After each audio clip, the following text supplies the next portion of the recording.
Sa pagpapatuloy natin sa last portion ng ating scripture reading dito sa Daniel chapter 5. Now, ang babasahin natin ay from verse 17 hanggang verse 30, which is the end of Daniel chapter 5. Now, bago na tayo magsimula sa pagbasa, just a quick flashback sa mga nangyari dito sa chapter 5. So, una, nagpa-party si King Belshazzar para sa kanya mga nobles, wives, and concubines.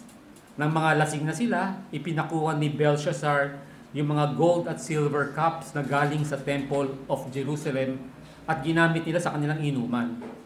Biglang may lumitaw na daliri at bahagi ng kamay at nagsulat dun sa pader sa harap ni Belshazzar, dun pa mismong sa ibabaw ng ilawan. Kaya kitang-kita niya.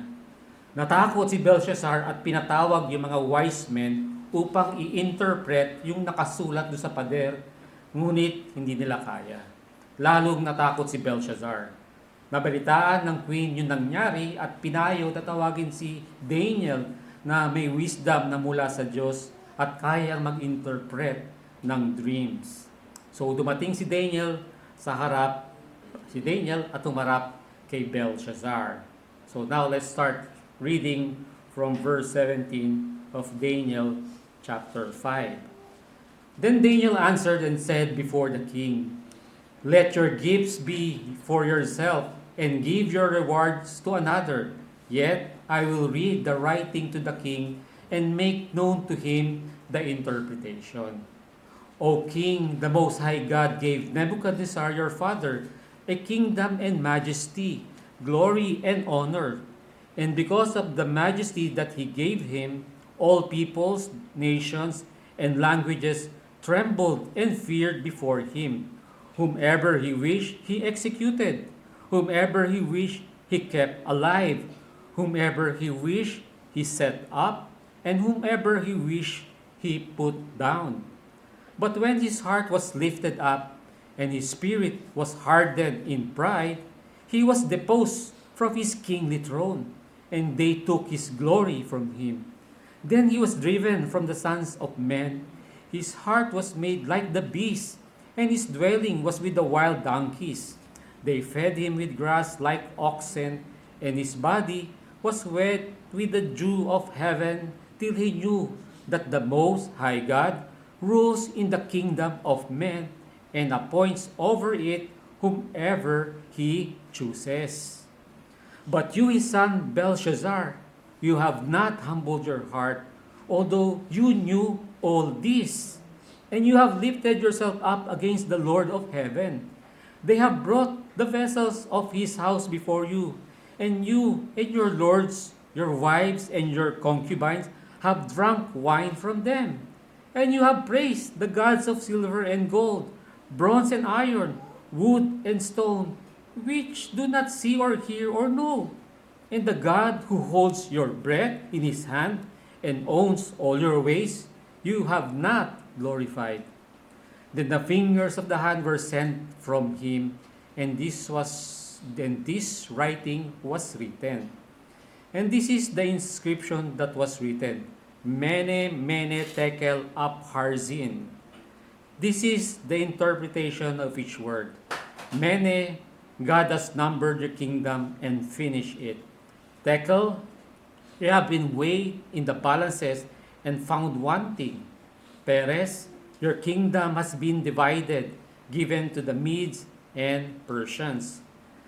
Then Belshazzar gave the command, and they clothed Daniel with purple and put a chain of gold around his neck, and made a proclamation concerning him that he should be the third ruler in the kingdom.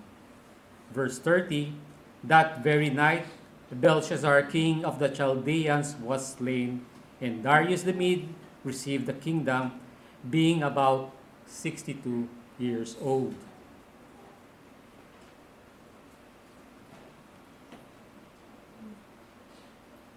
So makikita natin dito na hindi na nag-aksaya ng panahon ng Diyos para matupad yung writing on the wall.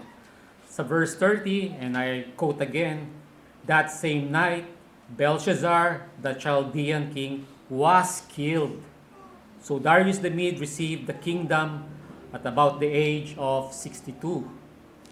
Nagsimula yung gabi sa pagpaparty-party at kasiyahan, pero natapos nang kinuha na ni Lord si Belshazzar. Hindi natin alam kung ilang taon siya nung siya'y namatay, pero ang sigurado, hindi niya inaasahan na iyon na pala ang pinakahuling gabi niya doon sa mundo. Marahil naiisip niya na marami pa naman siyang oras kung sumagi man lang sa isip niya yun. Ganyan mag-isip ang maraming tao, kung hindi lahat ng tao. So Psalm 49 verse 11, "The foolish and the stupid alike perish. Their inner thoughts is that their houses are forever, and their dwelling place to all generations." Ang mindset ng tao, ang kamatayan ay para lang sa ibang tao. At madali lang nila lokohin o i-convince ang kanilang sarili na sila yung grand exception sa kamatayan, kahit madalas na nilang nakikita o nababalitaan o nababasa sa araw-araw, may namamatay, whether kilala nila or hindi. Sa corporate language nga, NA, not applicable yan sa amin. The Bible is explicit na lahat ng tao ay mamamatay.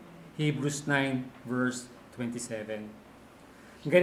Ganito din ang sinabi ng isang kilalang American writer, dito Kristiyano. The greatest certainty in life is death. The greatest uncertainty is time. Ang Diyos lang ang nakakaalam ng date, time, and place ng appointment with death. At kahit hindi natin alam yung mga detalye, it will be an appointment that we will not miss. Kung meron man tayong matututunan sa huling gabi ni Belshazzar dito sa mundo, is that we must take advantage of the time we have to make sure that we are right with God. Dahil hindi natin alam yung eternal schedule ng ating kamatayan. Dapat handa tayo kapag dumating na yung oras na yun. At kung ano ang ginawa natin sa natitirang oras natin dito sa mundo, whether maiksi pa siya o mahaba pa, sa ating relationship with God, now this fixes our place in eternity kung saan tayo magtutungo pagkatapos nating mamatay. Nakikita natin totoo yung direct at divine intervention ng Diyos dito sa buhay ni Belshazzar na nagbibigay sa atin ng warning na ganito ang karaniwang ginagawa ng Diyos sa mga makasalanan na walang pakialam sa Diyos at sa kanyang salita. Lagi natin naririnig that the gospel is the means of salvation. Pero it is also a warning. Gaya nung kilalang-kilala na verse, and I'll just quote part of it, that whoever believes in Him, in Jesus, should not perish.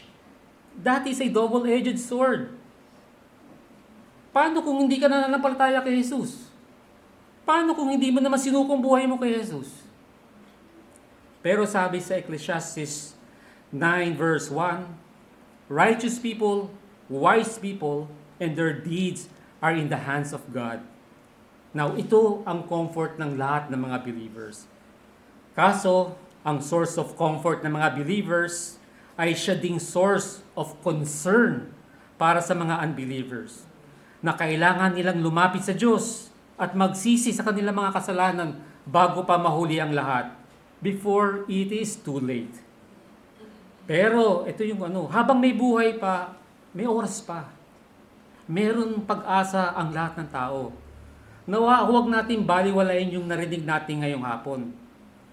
Nawa, wag sana, baka pagkatapos pa lang itong scripture reading, o nitong worship service, or pag-alis pa lang ating sa lugar na ito, wala lang, walang dating yung salita. Lahat ng tao, dahil lahat naman ay makasalanan, anuman ang kanilang edad, trabaho, kalagayan sa buhay, may sakit, walang sakit, dapat lang seryosohin nila yung warning ng writing on the wall.